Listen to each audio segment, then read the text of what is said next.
શ્રી રામજીના દર્શન કરવા માટે વડોદરાના ભાવિકો આસ્થા ટ્રેન દ્વારા રવાના થયા। અયોધ્યા દર્શન કરવા વડોદરાના રામ ભક્તો આસ્થા ટ્રેન દ્વારા તારીખ 9/2/2024ના રોજ રવાના થયા। દર્શન કરવા અયોધ્યા જવાના હોય આ રામ ભક્તોની આસ્થા ટ્રેન વડોદરા રેલવે સ્ટેશનથી ઉપડી તે અંતર્ગત અયોધ્યા જતા રામ ભક્તોને સત્કારવાનો કાર્યક્રમ યોજાયો। મોટી સંખ્યામાં રામ ભક્તો આજે પ્લેટફોર્મ નંબર 6 થી રવાના થયા, જ્યારે ઉપસ્થિત પૂર્વ ગૃહમંત્રી અને પ્રભારી ગોવર્ધનભાઈ ઝડફિયા, વડોદરા મેયર પિંકીબેન સોની, ડેપ્યુટી મેયર ચિરાગ બારોટ, વડોદરા મહાનગર સમિતિના ચેરમેન ડોક્ટર શીતલ મિસ્ત્રી, મહામંત્રી સત્યન કુલાબકર, રેલવેના ડીઆરએમ, અલગ અલગ વોર્ડ વિસ્તારના કાઉન્સિલરો, પૂર્વ કાઉન્સિલર તથા અયોધ્યા દર્શનના ઇન્ચાર્જ રાજેશ આયરે, મહામંત્રીઓ, સ્વયંસેવકો તમામ લોકોની હાજરીમાં સારી સુવિધા સાથે આજે ટ્રેન રવાના થઈ। રેલવે તંત્ર દ્વારા પણ સારી સુવિધાઓ કરવામાં આવી છે। તમામ લોકોએ ઉપસ્થિત મહેમાનોએ ટ્રેનને ફ્લેગ ઓફ કરી આસ્થા ટ્રેન રવાના કરી। Reporter Rahul Rajput, YNN news, Vadodara.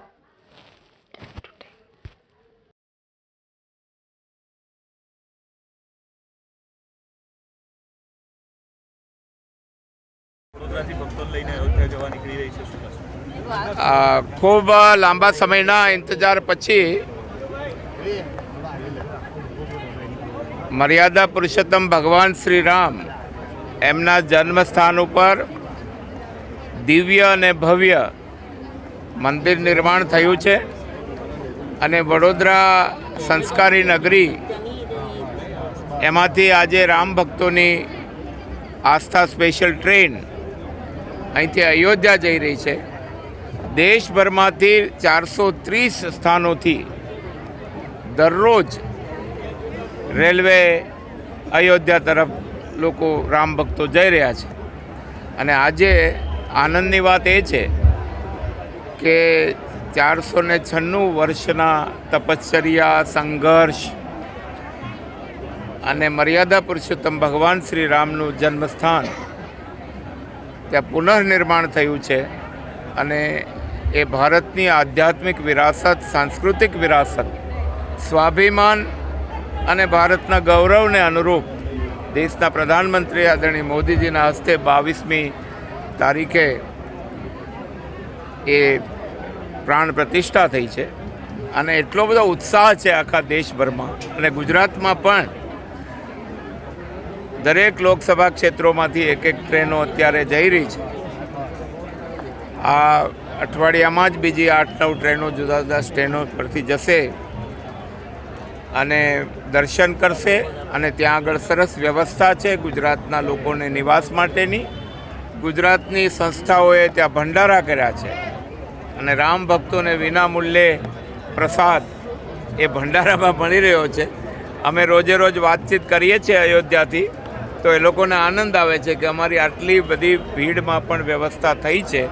આજે અહીંયા જતા બધા જ રામ ભક્તોને શુભકામના પાઠવીએ અને એ દર્શન કરીને આવે અને એમના ગામે ગામમાં ભગવાન રામની આ કીર્તિ, ભવ્ય મંદિરની કીર્તિ એ જન જન સુધી જાય અને આસ્થાનું કેન્દ્ર બહુ વખત પછી થયું છે। એનો ખૂબ આનંદ સમગ્ર દેશભરમાં છે।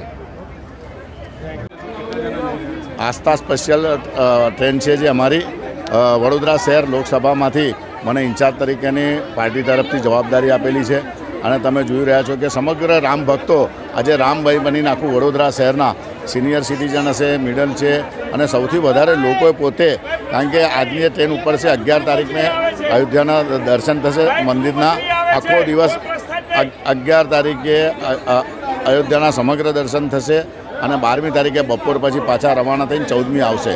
2 ટાઈમ ચા, 1 ટાઈમ નાસ્તો, 1 ટાઈમે ત્યાં રહેવાનું ટેન્કમાં અમે વ્યવસ્થા કરી છે।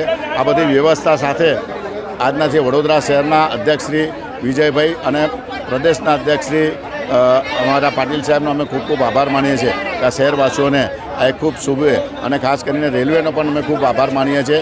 મારી સાથે મેહુલભાઈ લાખાણી છે, અમારા વિકાસભાઈ દુબે છે, એ સર્વને અમારી ટીમ છેલ્લા 1 મહિનાથી મહેનત કરતી હતી અને આજે આ જ રીતના ભગવાનને પ્રાર્થના કરી એક સફળ યાત્રા સૌ લોકોને ભગવાન શ્રી રામ લલ્લાના દર્શન કરાવીને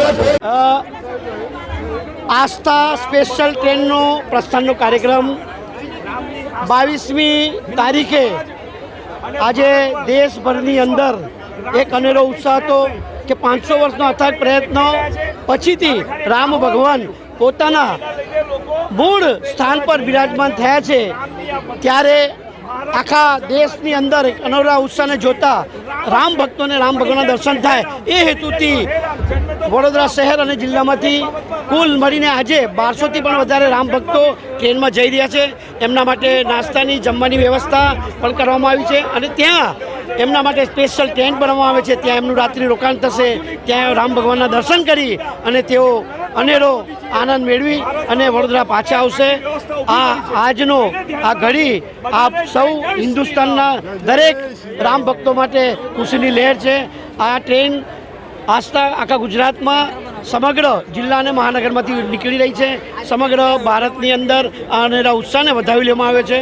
રામ ભક્તના દર્શન કરીને લોકો અથાગ પ્રયત્ન કર્યા હતા, એને પરિપૂર્ણ થયું છે. એ જ સાથે જય Shri Ram. Subscribe now and press the bell icon. Never miss an update.